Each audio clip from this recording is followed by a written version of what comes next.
Hi, Linda Bowen here from StampingWithLinda.com, your cardiologist since 1997, helping you create cards from the heart.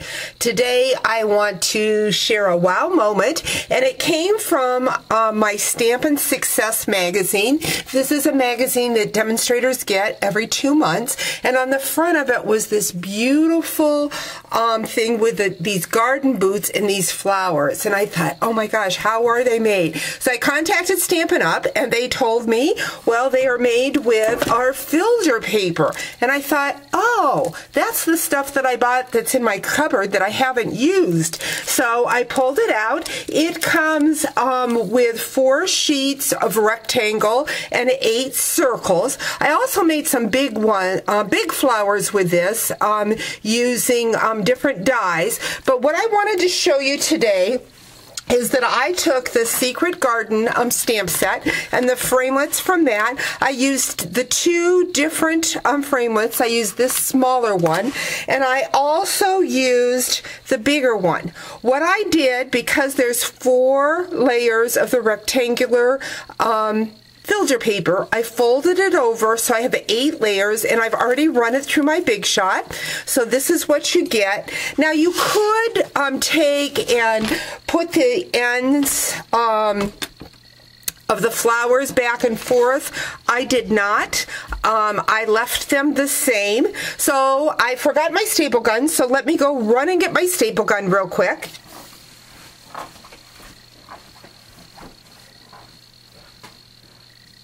I stapled in the middle of those 8 layers. Then I simply just pulled them apart, and it's finer paper. It is definitely heavier than tissue paper, but not as heavy as a coffee filter.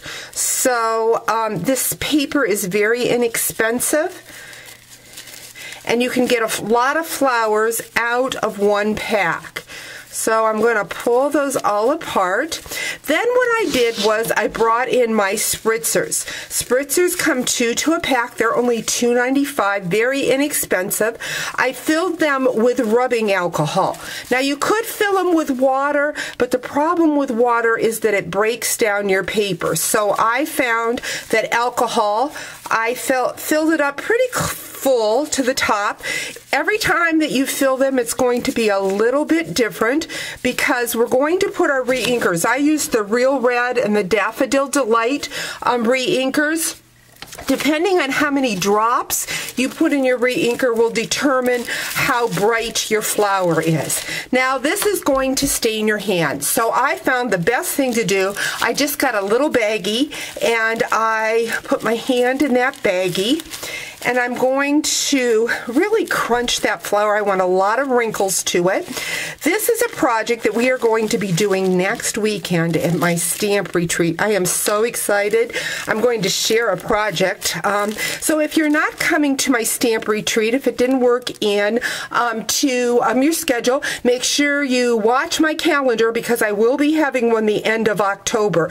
I love the retreats because I can do just a little bit more than I can at a regular class. So I'm going to take that spritzer, and I'm using my lightest color, which is my Daffodil Delight. I sprayed on the inside of that flower, and next what I'm going to do is I'm going to go in to my Real Red. Again, every flower is going to be a little bit different, so I'm just spraying the outside edge of that flower, and I'm going to set it aside to dry.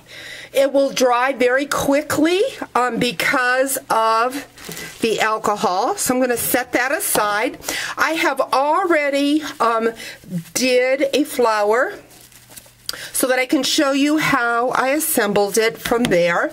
I've got, you can see the yellow and the red. I'm going to open that flower back up to the staple. There's my staple, and I'm going to bring in my paper piercer, and I'm going to pierce a hole with my paper piercer, like so. Then I'm going to bring in fine wire. This is from, you know, your floral fine wire. I don't know what gauge it is, but you don't want it real heavy. So I've brought it up through the center, going to make a hook on it, and I'm going to poke another hole down through with my paper piercer and just kind of twist that down into that hole like so. I don't think I'm getting it exactly in the hole. Let's see if I can do that a little bit better. That's the easiest part, is going through the hole, but I've missed it. So I'm just going to poke another hole. Make sure it's a little bit bigger so that I can see it. There we go. Bring that hook back around and push it through. And then I'm just going to give a little twist on the back of that wire, the two pieces of wire together. And then fluff my flower up. I also took the Blossom punch. I used, this is wild wasabi. I'm going to poke a hole in that. I also ran that through the polka dot folder to give it some texture, and I'm just going to fold that up around my flower, just kind of scrunch it up, and then pull my flower out like so. So you can play with these as much as you want. And what I'm going to be doing at my retreat, these are plastic salt shakers. I got them 2 for $1 at the dollar store. They had the holes around the outside.